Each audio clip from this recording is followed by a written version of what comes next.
If anything like vomiting and just like talking about vomiting and blood and any of that triggers you, please click off the video right now. To the rest of you, welcome or welcome back. Today we are going to be reviewing Evil Dead Rise. You don't look so good, Mom. Nothing a big ol' hug and kiss from you won't fix. Open up now. Over the past couple of weeks, I caught up with the entire franchise. I had never watched an Evil Dead movie before, so, I started with the first one, then, made my way through everything, and, this is up there with the best of the franchise. In my opinion, I think this is the second best Evil Dead movie in the entire franchise behind Army of Darkness, just because Army of Darkness is just so goofy and fun. It's tough to beat. But aside from that, Evil Dead Rise is really a return to the franchise after, in my opinion, 2013's Evil Dead being a little lackluster compared to the other three movies. One thing that 2013's Evil Dead did do very well, though, was the gore. There was a lot of gore, and this movie, in my opinion, I think ups it even more.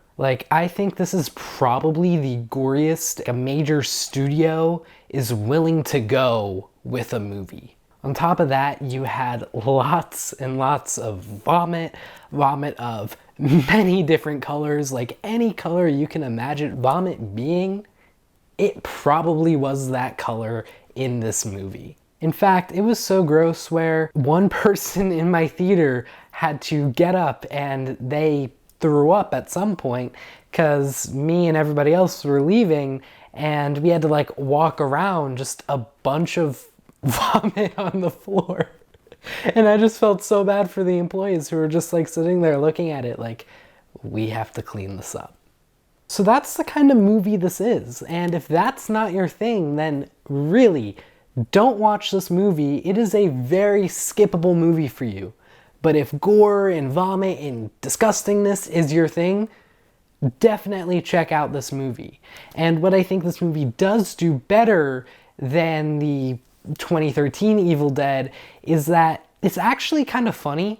I've seen in other reviews people saying that this movie wasn't funny, but I just felt like that there were so many lines that were pretty corny and campy from some of the demons where it was funny as long as you were in that mindset to actually laugh and you weren't incredibly grossed out by what was going on.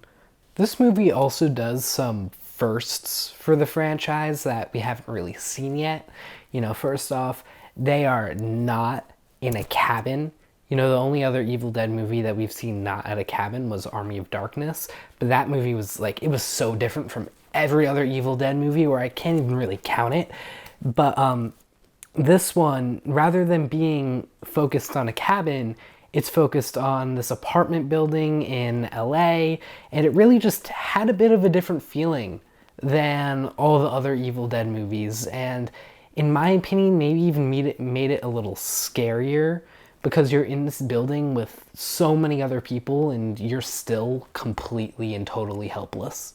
This is also the first time the franchise has really focused on a family. We've seen a lot of brother-sister dynamics or some father-daughter dynamics in the franchise, but we've never seen an entire family. And here we get that. We get the main characters being a mom, her sister, and, the mom's 3 kids. Those are the 5 main characters here. And it made the film a little easier to connect to, and you really felt for the characters more because that on its own sort of raises the stakes a bit.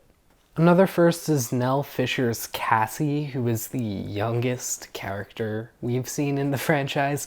We haven't really seen any kids deal with these demons before, and Nell Fisher's Kassie is very much a kid dealing with these demons, and it was really entertaining to watch, and I'm shocked that they were willing, that her parents and just her herself were willing to have her do certain things that she did in this movie and just be a part of it. But, you know, for the movie's sake, it was very entertaining. One little flaw with this movie is that, in terms of Evil Dead movies, this does have one of the slower starts. Back to things I liked though, the production design, the cinematography, those were both immaculate. I also got the chance to watch this movie in a Dolby, and I would highly recommend you do that because the sound design really does enhance the scariness here, and just seeing that in a Dolby where, you know, sound is at its best enhances that experience. You know, it really makes it a little scarier and puts you on the edge of your seat a bit more. And for fans of the franchise, you do get a little cameo from Bruce Campbell. He makes a voice cameo, and just look out for it because you'll hear his voice and you'll be able to know. But it's not done in this big way where like they make it very obvious. It's just like, if you know, you know, and if you don't, you don't. But by the way, if you have not watched an Evil Dead movie before, you do not need to watch one to watch this movie. You know, you really don't need to understand anything from any of the other movies.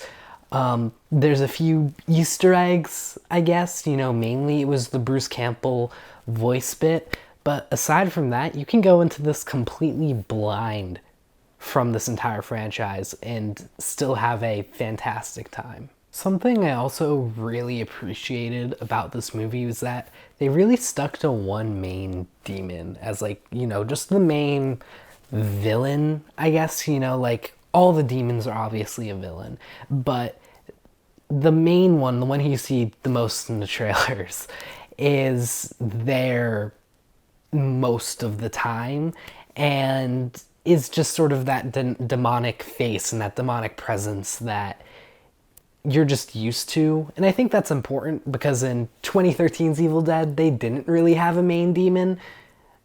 And I feel like that was just an issue with the movie. You know, you just didn't have an antagonist that you could fully connect to. But in this movie, they give you that. And of course, to end this off, will there be a sequel? They definitely leave it open to there being a sequel. You know, if you want there to be a sequel to this movie, go and watch it, because I think this movie does need to make some money in the box office for Warner Bros. To be willing to make another Evil Dead movie. But, you know, if it does well enough, they definitely leave it open for there being a sequel. And I hope that Lily Sullivan, who plays our main protagonist here, makes a return and maybe becomes the next Bruce Campbell for this franchise. You know, I think that this franchise needs another face, and she can totally take that on.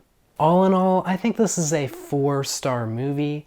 You know, they just do a really good job. It's a really good time if you're okay with all the gore and the vomit, and if you are a horror fan. But if you're not okay with that, and if you are not a horror fan, this is a movie that you should not go and watch. But how about you guys? Do you plan on watching this movie? Have you already seen it?